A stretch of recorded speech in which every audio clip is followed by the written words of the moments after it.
Bismillahirrahmanirrahim. Assalamualaikum warahmatullahi wabarakatuh. Alhamdulillah wassalatu wassalam ala Rasulillah wa ala alihi wa sahbihi wa man walah, amma ba'du. Hari ini kita akan berbicara tentang penghinaan. Berbicara tentang penghinaan, tapi lebih spesifik lagi tentang menghina seseorang atau menghina golongan tertentu.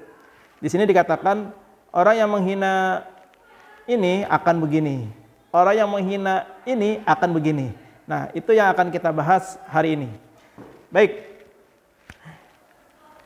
yang sekarang kita mau sampaikan adalah nasihat dari Rasulullah, yang mana ini bisa dicek nanti dalam kitab Nasaihul Ibad bab kelima, makalah yang pertama, ya. Wal maqalatul awal, makalah yang pertama. Wal maqalatul ula, makalah yang pertama. Ruwiya 'anin Nabi sallallahu alaihi wasallam. Telah diriwayatkan dari Rasulullah sallallahu alaihi wasallam, man ahana ay azalla. Apa itu? Barang siapa yang menghina, menjelek-jelekkan, menzolimi, apalagi? Ya, intinya memperlakukan dengan tidak baik, tidak sesuai. Khamsatun, menghina, menjelekkan 5 golongan. Khusira khamsatun, maka dia akan mendapatkan 5 keburukan. Yang pertama apa? Man istakhaffa bil ulama. Barang siapa yang menghina ulama, merendahkan ulama, ngejelek-jelekin ulama, menggibahi ulama, apa yang dia akan dapat? Khusiraddin, maka orang tersebut akan mendapatkan bencana agama. Agama kalau sudah menjadi bencana itu sangat luar biasa ketimbang bencana dunia. Kalau bencana dunia disebut misalnya ada gempa bumi, kebakaran, kecopetan, itu musibah dunia. Tapi kalau udah musibah agama, ini kalau meninggal nih dalam kondisi dapat musibah agama, udah itu nggak ada lagi labelnya su'ul khatimah. Labelnya udah jelek kalau terkait musibah agama. Kenapa? Karena agama lah yang membuat seseorang itu meninggal dalam keadaan husnul khotimah. Nah, bagaimana bisa husnul khotimah kalau orang tersebut tidak menghargai ulama, tidak menyayangi ulama, tidak menghormati ulama, tidak menjaga ulama? Ya, udah, orang-orang yang selalu memojokkan ulama, memarginalkan ulama, artinya tidak diposisikan sebagaimana mestinya tokoh ulama ini, maka siap-siap musibah agama akan menghampiri orang tersebut. Na'udzubillah summa na'udzubillah. Semoga kita dijauhkan dari hal yang demikian.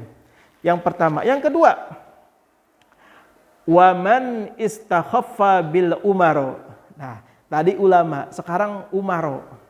Barang siapa yang menghina, ngejelek-jelekin umaro, penguasa.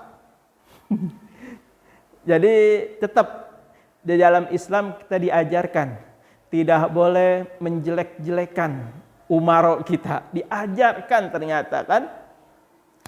Kenapa? Dampaknya kalau kita ngejelek-jelekin, menghina, merendahkan umaro, apa dampaknya? Khusirad dunya, maka orang tersebut akan mendapatkan bencana dunia. Nah, ini kebalikan dari ulama tadi. Apa itu bencana dunia? Tentu ini yang berkaitan dengan wilayah kekuasaan si umaro itu. Ya. Contoh yang paling rendah, RT. RT ini bagian kecil dari umaro yang ada di Indonesia, yang diakui keberadaannya, ada RT, RW, lurah. Nah, kita ambil yang paling kecil aja, RT. Suatu hari kita ngejelek-jelekin RT. Kita menghina RT. Kita merendahkan RT. Kita menzolimi RT. Nah, orang yang seperti itu, dia akan kena yang namanya musibah dunia. Apa itu musibah dunia? Suatu hari, suatu saat, dia ada urusan dengan Pak RT, maka sudah pasti Pak RT itu akan menghindar, akan menjauhkan, akan mempersulit, dibikin ribet tuh urusan. Ya, karena dalam masyarakat kita, lingkungan kita, ketika ada yang berkaitan dengan administrasi pemerintahan, itu biasanya dibutuhkan surat rekomendasi RT, surat pengantar RT, surat keterangan RT. Nah, kalau kita tidak baik menjalin hubungan dengan umaro, maka kita akan menemukan musibah dunia seperti tadi. Itu level RT. Kalau level lurah beda lagi. Atau pejabat, semua yang bersifat jabatan itu disebut dengan umaro. Ya, tidak hanya dalam struktural pemerintahan, ya, dalam struktural organisasi juga sama, ya. Itu yang kedua. Yang ketiga, man istakhaffa bil jiran khasira manafi'. Jiran ini bentuk jamak dari tetangga, jiran. Barang siapa yang merendahkan, ngejelek-jelekin, menzolimi tetangga, ya, maka dia akan mendapatkan khusira manafi'. Dia akan rugi dalam kebermanfaatannya. Apa contohnya? Contoh yang paling real dan nyata. Ketika rumah kita kebakaran, apa kabar?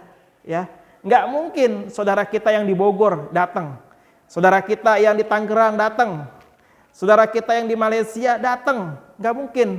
Pasti orang yang akan pertama membantu kita ketika kita kebakaran, pasti tetangga kita. Nah, kalau kita hubungan dengan tetangga tidak baik, maka terjadilah yang namanya berkurang kebermanfaatan tetangga itu sendiri. Contoh lagi, ketika kita mau pergi meninggalkan rumah, entah itu ke Bogor, ke Puncak, berwisata. Nah, kalau kita punya tetangga, itu ngomongnya enak kalau kita baik. Pak, nitip ya, saya mau ke Puncak dulu 2 malam. Nah, itu tetangga, kalau baik hubungannya, dia akan bantu kita. Dia akan tinjau dan lihat rumah kita. Dia akan jagain mobil atau motor yang ditinggal di rumah kita. Karena apa? Baik hubungannya, sosialnya bagus. Makanya ada hadis Rasulullah yang mengatakan, dalam sebuah riwayat dikatakan, walladzi nafsi biyadihi la yu'minu 'abdun. Kata Rasulullah, tidak dibilang, tidak disebut seorang hamba itu beriman. Kata Nabi, ini orang nggak disebut beriman kalau lihat, hatta yuhibbu li jarihi ma yuhibbu li nafsi. Coba itu. Dia udah sholat, dia udah haji, dia udah umroh, dia udah zakat, sama tetangga enggak akur. Kata Nabi, ini Nabi yang bilang, la yu'minu, tidak disebut beriman. Nah, hati-hati makanya ya. Jadi dalam Islam itu diatur sebagaimana kita bertetangga. Makanya saudara yang paling baik adalah tetangga kita. Bukan saudara kandung yang ada di Bogor, yang ada di Puncak, yang ada di Banten, yang di Jakarta, bukan. Tapi tetangga yang paling dekat. Kalau kita ada musibah, entah itu kebakaran, entah itu kematian, coba lihat, siapa yang pertama kali mensupport? Pasti tetangga. Makanya dalam hal ini kami mengingatkan yang masih ada hubungan yang tidak baik dengan tetangga, segera islah, segera perbaiki hubungan itu. Apalagi besok mau Ramadan, kalau masih ada ya dendam kusumat dengan tetangga, nauzubillah, ya puasanya itu akan dipertanyakan oleh Allah Subhanahu wa taala. Nah, itu yang ketiga. Yang keempat, man istakhaffa bil aqribai. Ya, barang siapa yang hubungan dengan kerabatnya buruk, sama saudara nggak akur, berantem mulu, dikit-dikit ribut, dikit-dikit adu mulut. Nah, ini hati-hati. Apa yang terjadi kalau tadi dengan tetangga orang lain? Nah, kalau yang sekarang ini sama keluarga dekat, saudara satu keluarga, ya dengan kakak, dengan adik, atau dengan sepupu, pokoknya yang dekat sama kita. Barang siapa yang zalim dengan saudara kandung, ya lihat nih saudara kandung, siapapun itu, apa yang akan terjadi? Khosira mawaddah, maka dia akan merugi karena dia akan kehilangan kasih sayang di antara mereka. Ya, bayangkan, ya, kakak sama adik ribut, sebabnya hal yang sepele. Abis itu nggak saling sapa, nggak saling tanya, boro-boro nganterin makanan, boro-boro nanya kabar. Karena dendam, gara-gara hal sepele, akhirnya kasih sayang di antara mereka hilang. Kalau ini sudah terjadi, itulah musibah, bagian dari musibah agama. Nauzubillah. Makanya nih sebelum masuk Ramadan, kalau bisa, ya sesungguhnya harus bisa sih. Apa itu? Islah dengan keluarga kita yang mungkin masih ada sangkut paut. Yang punya utang bagaimana? Yang punya utang yang ngomong baik-baik. Misalnya baik-baik itu ya sampaikan kondisinya. Jangan dibuat-buat dan jangan dikarang-karang. Sampaikan baik-baik kondisi yang sebenarnya, bahwa yang bersangkutan misalnya belum punya uang atau lagi ini lagi itu, sampaikan dulu.